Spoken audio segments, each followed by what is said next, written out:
Okay, so in this video, we're going to be looking at Jasher chapter 1, verses 12 through 35. And this portion corresponds to the book of Genesis, chapter 4, verses 1 through 18. And then again, this portion of the book, or actually the book of Jasher, is quoted twice in the Bible, Joshua 10:13, and also in 2 Samuel 1:18. So let's begin the reading of verse 12 of chapter 1 of Jasher. And the Lord God drove them that day from the Garden of Eden to till the ground from which they were taken. So we're talking about Adam and Eve. And they went and dwelt at the east of the Garden of Eden. And Adam knew his wife, Eve, and she bore him 2 sons and 3 daughters. And she called the name of her firstborn Cain, saying, I have obtained a man from the Lord. And the name of the other she called Abel. For she said, in vanity we came into the earth, and in vanity we will be taken from it. And the boys grew up, and their father gave them a possession in the land, and Cain was a tiller of the ground, and Abel a keeper of sheep.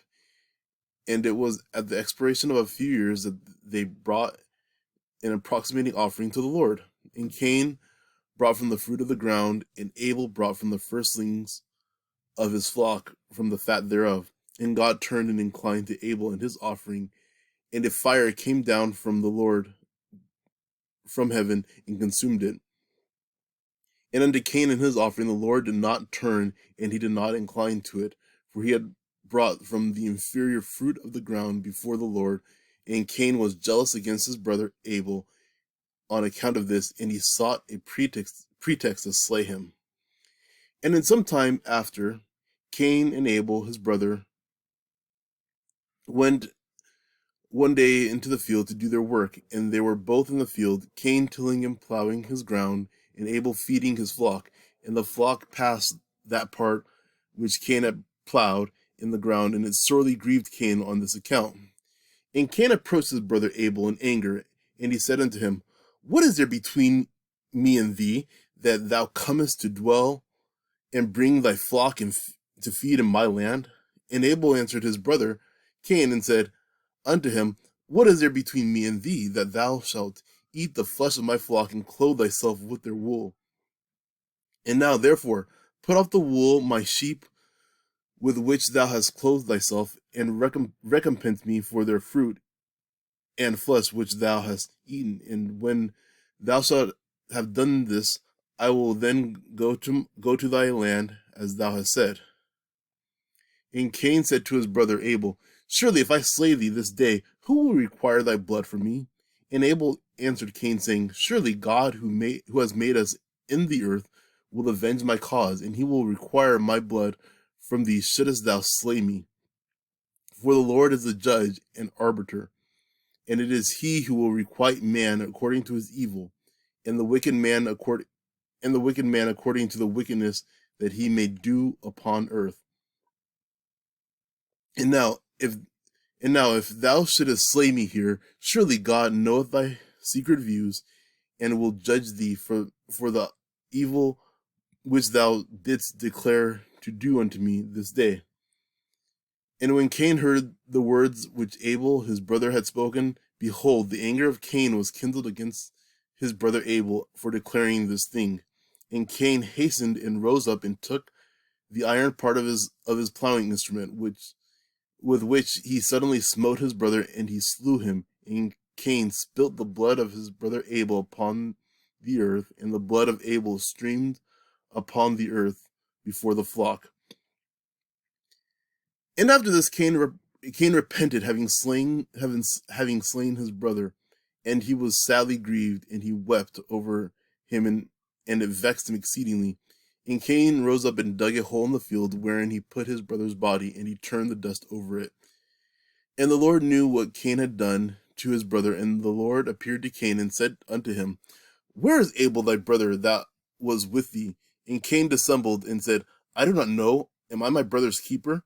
And the Lord said unto him, What hast thou done? The voice of thy brother's blood crieth unto me from the ground where thou hast slain him. For thou hast slain thy brother, and hast dissembled before me, and didst imagine in thy heart that I saw thee not, nor knew all thy actions. But thou didst this thing, and didst slay thy brother for naught. and because he spoke rightly to thee. And now therefore cursed be thou from the ground which opened its mouth to receive thy brother's blood from thy hand, and wherein thou didst bury him. And it shall be when thou shalt till it, it shall no longer give thee its strength as in the beginning, for thorns and thistles shall the ground produce, and thou shalt be moving and wandering in the earth until the day of thy death. And at that time Cain went out from the presence of the Lord, from the place where he was, and he went moving and wandering in the land toward the east of Eden, he and all belonging to him. And Cain knew his wife in those days, and she conceived and bare a son, and he called his name Enoch, saying, in that time the Lord began to give him rest and quiet in the earth. And at that time Cain also began to build the city, and he built the city, and he called the name of the city Enoch, according to the name of his son. For in those days the Lord had given him rest upon the earth, and he did not move about and wander as in the beginning.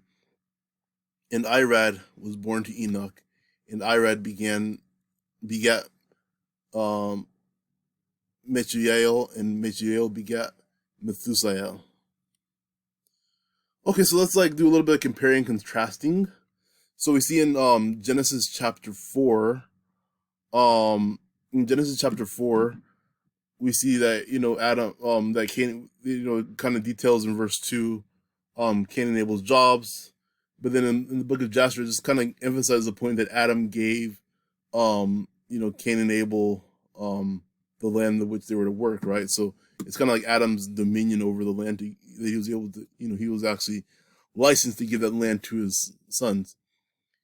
And then in Genesis chapter 4 verse 7, we see that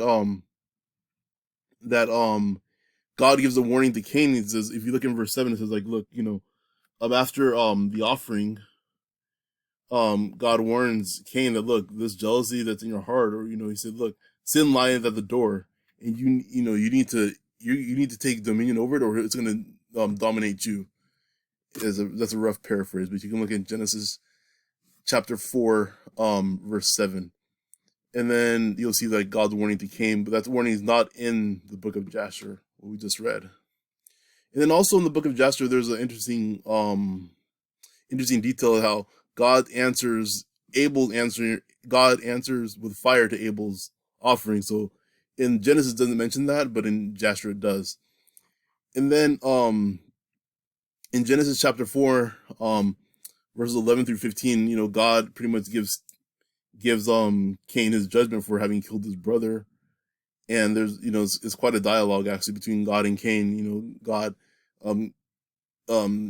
issues a judgment, and Cain kind of protests, saying, look, this punishment is way too much for me to handle, way too much for me to bear. And then he's like, look, I'm going to get killed if I'm going to be killed if you just banish me like that. And then God said, look, I'm going to put a mark on you. Right. So that's in Genesis 4:11 through 15. And then in the book of Jasher, we see the details of Cain and Abel's dialogue. So before Cain murders Abel. So by the way, this is the first murder recorded in the Bible. So we saw the dialogue that Cain's saying, Cain kind of, right after the sacrifice, after his jealousy, Cain, looked for a pretext to kill Abel, and he said, hey, what are you doing? Cain says to Abel, hey, why are you taking your sheep on my land? And then Abel responds, well, hey, why are you eating the meat of my lambs and also clothing yourself with the wool thereof, So it's kind of interesting. I know that there are some Christian scientists that would say that man didn't eat meat until after the flood.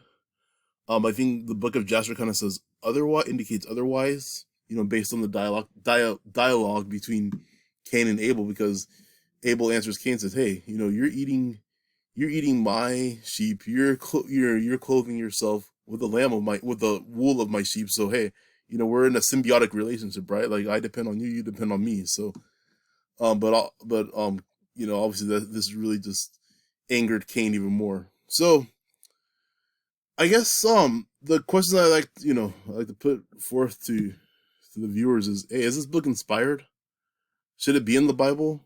Um, I don't have the answer to that question. I think it's a very important book. Obviously, um, it's mentioned in the book of Joshua, it's mentioned in the book of Samuel. So obviously Joshua and Samuel thought it was an important book. So I think, to me, it's a very important book, whether it's inspired by God or not. Um, I don't know. That's not for. I think that's for our readers to judge. So that's for you. That's for you. As we read, I think you'll come to the conclusion that whether you think it should be inspired or not. But I think it's very profitable nonetheless. And please like, subscribe, share, and click the bell. Thank you so much, and may God richly bless you all. Thank you.